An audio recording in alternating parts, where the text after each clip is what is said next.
My name is Joe Bureau. I'm a computer-aided design teacher.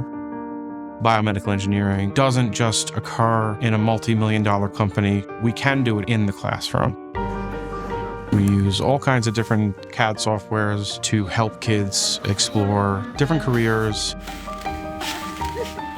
As a result of having cancer as a child, I have a full skull implant over here, and I have another skull plate over here.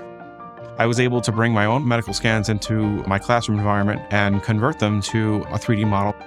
They are tasked with creating my implants.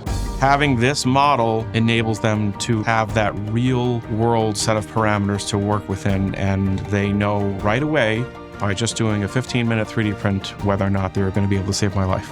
I can say legitimately that I give my students experience.